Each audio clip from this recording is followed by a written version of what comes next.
Uzodinma, a very, very quick one. Ayana hekuloku land grabbing. And many people in Jaha government are grab land.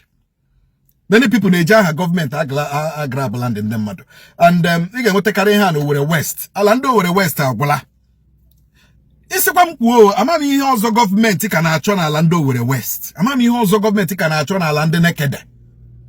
Amami ihe ọzọ government ka na-achọ na alande nekede. Or even Omogoma. You agwa obinze. You know, amami ihe ọzọ government ka na-achọ na alande because ndo over the west has given all. I'm telling you. Futo. Over the okay, I'm a what of over the north. FMC owo were nwe okwale onwere nwala kedu new owere niile ebe gọọmenti rụchara Agbogbo Home Estate Agbogbo Igbo okwa ndị owere nwe ya wuho owere north owuru owere west ya wuho owere west owuru owere municipal so amami ihe ọzọ gọọmenti ka na-achọ na ala ndị owere. I'm telling you, government have a whole vast of land ebe ngọkpala where they can go and do what and get ha ga that side ebe ngọkpala ebe ahụ ala gbara kasa Comment choya gasa de ba we de mmiri awo mama ala kanko ebe ama na aga ni that ọrụ ọnụ ha chero metokwane development ya pụtụ from ihe niile owere is getting out of hand. Recently na enwere ndị mabara na ala ndị Umudibia nekede ala ashi from ishi azuf poly federal poly make na go bibezena eba 30% of ndị nwale ebe ahụ develop chala ala ha rụchala ụlọ nga but yet recently ka ahụrụ ndị bịara nga na-eme survey na-eme video na-ese foto na-eme show atra ya ka achọta ebe ndị ahụ shi they don't want to talk ole ihe unu na-abịa n'ala na-ese gịnị ka unu shege n'ala before you know it na hebru caterpillar the other day ka anyị kwuru okwu dị ọda kedu side ebe neke akwa dị sem neke dịkwa amami na aghọta ụmụ ọfọcha yes now ha batala na ebe nke ndị Umudibia nekede this road ụmụ erimu ụmụ okomoche road gawara ebe obibi eze na ama eze obibi eze na that road ahụ yari ihe onye gaga ihe ahụ ya gbakwa bem onye gaga ihe ahụ gbakwa bem because these people have given federal government ala ha ruo federal poly.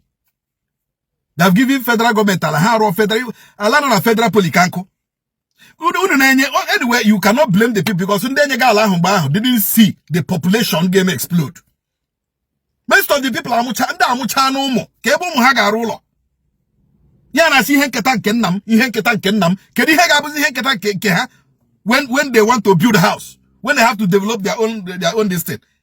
You know, government ala niile ana aga aka.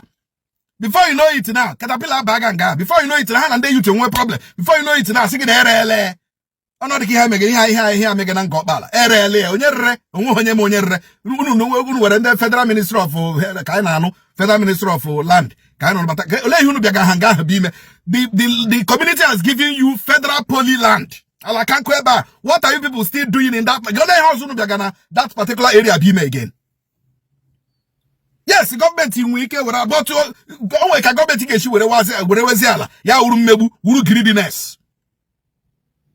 Government in wala nile, yes, but government in wala nile should also look out for the community. No wegala ha. Iwele before, yes. Iwele kabo, yes. Iwele kato, yes. Then why are you coming again? Why are you coming again? That is why we must have a government with the human face. Yes, government in Walalile, yes, but you will like Kembu, wake up, touch you, Opozo, Kezi Hitcho, come on, I'm on that community, me. It's a Rusia China, which I hear like tomorrow, and we're war at that community. At was a government property, Chumandana government estate. Please, we are begging. I am a Hundaberija, but one of them. Ndeberija, one of them. Ofuburoku, Ezulonye Mai. And I'm trying to katakata no deowola. Na nekede, especially na that land. Nde wonu.